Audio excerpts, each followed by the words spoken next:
যদি আরিশটা একটু উঁচু জায়গা ছিল, এর পিছনে একটা কূপ ছিল, যে কূপের নাম বীরে বদর।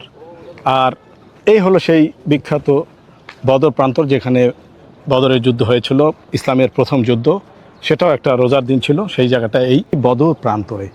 আজকে জুম্মাবার, রোজার প্রথম জুম্মা, এবং এই বদরের যুদ্ধটা হয়েছিল এইরকমই ইমার দিনে এবং রমজানের দিনে। প্রথম যে বিজয়, সেই বিজয়টাও এই প্রান্তরেই ঘটেছিল। কবরস্থান, এই যে পাশেই কবরস্থানে, আমরা সেখানে যাব। আর জবলে মালাইকা, যে জবলে মালাইকা মানে ফেরেস্তাদের পাহাড়, বা ওইটার অন্য নাম কিতাবুল হান্নান, মাকবারা সুহাদা বলে। এই মাকবারা সুহাদার কাছে এখানে যারা শহীদ হয়েছেন 13 জনের নাম এখানে লেখা আছে। শহীদদের যে স্মৃতির জন্য এখানে লেখা আছে। টোটালি বদরে 14 জন শহীদ হয়েছিলেন, এবং এই ভিতরেই তাদের কবর করা আছে 13 জনার। আর একজন ওবায়দ বিন হারিস রাদিয়াল্লাহু তাআলা, ওবায়দ বিন হারিস রাদিয়াল্লাহু তাআলা আহত ছিলেন। তিনি অদি জাফরানি, তার ওইখানে রাসূল সাল্লাল্লাহু আলাইহি ওয়াসাল্লামের কোলে তিনি মৃত্যুবরণ করেন, শাহাদাত বরণ করেন, এবং সেখানেই তার কবরস্থ আছে।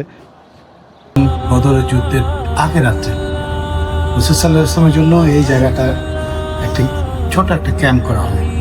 এখন কত সুন্দর সুসজ্জিত একটা জায়গা, তখন কিছু এখানে। আর বাইরে গিয়ে আমি তো দেখাবো, সেখানেও আমি আপনাদের দেখিয়ে দেবো। তো এই জায়গাটা অনেকটা রাসূল সাল্লাল্লাহু আলাইহি ওয়াসাল্লামের জন্য একটা তাঁবুর মতো, খেজুর গাছ দিয়ে তাঁবুর মতো বানানো হয়, খেজুর গাছের উপরে ছাউনি দেওয়া হয়। রাসূল সাল্লাল্লাহু আলাইহি ওয়াসাল্লাম যখন এখানে বসে সারা রাত কাঁদতে থাকেন, আল্লাহ সুবহানাহু ওয়া তাআলার কাছে দোয়া করতে থাকেন, সারা রাত কাঁদতে থাকে। আবু বকর রাদিয়াল্লাহু তাআলা তার সাধনাগুলির সঙ্গী। আবু বকর রাদিয়াল্লাহু তাআলাও মানে তার কান্না দেখে থাকতে পারেন নাই। তিনি আবু বকর রাদিয়াল্লাহু তাআলা বলেন, হে রাসূল সাল্লাল্লাহু আলাইহি ওয়াসাল্লাম, আল্লাহ সুবহানাহু ওয়া তাআলা আমাদের সাথে আছেন। তিনি অভয় দেন। রাসূল সাল্লাল্লাহু আলাইহি ওয়াসাল্লাম আল্লাহ সুবহানাহু ওয়া তাআলার কাছে বলতে থাকেন, হে আল্লাহ, আজ যদি আমাদের এখানে আমাদের ইসলাম শেষ হয়ে যায়, আমাদের দেখার মতো আর কেউ নেই। কিন্তু আল্লাহ সুবহানাহু ওয়া তাআলার প্রাণ ছিল অন্যরকম। আল্লাহ সুবহানাহু ওয়া তাআলা রাসূল সাল্লাল্লাহু আলাইহি ওয়াসাল্লামের দোয়া কবুল করে নেন এবং আশ্বস্ত করেন যে আমাদের ফাতহ, বিজয় হোক। এবং তারপরের দিনই আমাদের এই বদরের ময়দানে বিজয় হয়েছিল আমাদের। তারা তো আমরা জানি যে যেমন কারামুন কাতিবিন, আমাদের সাথে ফেরেশতা আছে, সব জায়গায় বিচরণ করে, এটা অদৃশ্যভাবে।